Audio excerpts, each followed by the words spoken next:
Huwag mo lagyan ng pulburon yung utak mo. Ngayon, tingin na, baby pa. Ang sarigas, 20 pesos. Kaya bumbong.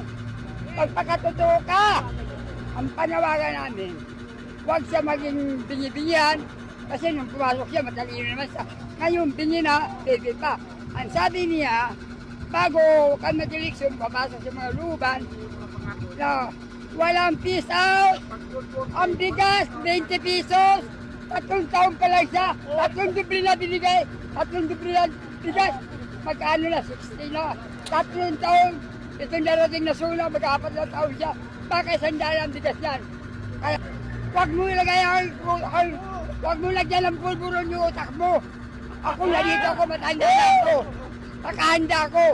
Yan sila, ang sabi nila, kanina mga na dito na lumalaban, nag-ano na katuwiran. Ang sabi nila, pag kami magsalita masama, aharasin yung mga yan. Kung hindi, papatayin. Ikukulong na dito ako ngayon. Labaw nila ako sa sarili ko.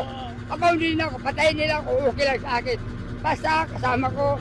Huwag niyo ako pabayaan. Pag ano na ako sa ikabuhay. Anong pangalan natin?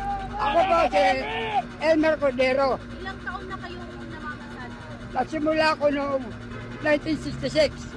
Ngayon, 76 na ako noong May 5. Ilang taon ka na? 76. 76? Oo. Grabe, no? Oh, talaga, kagabi, kababihay ko lang. Paano yun kapag nahuli ka? Nasa sa kanya. Karapatan nila yun. Paglaban ko yun para sa akin, paglaban nila, karapatan nila. Sasagasaan ko sila. Talaga.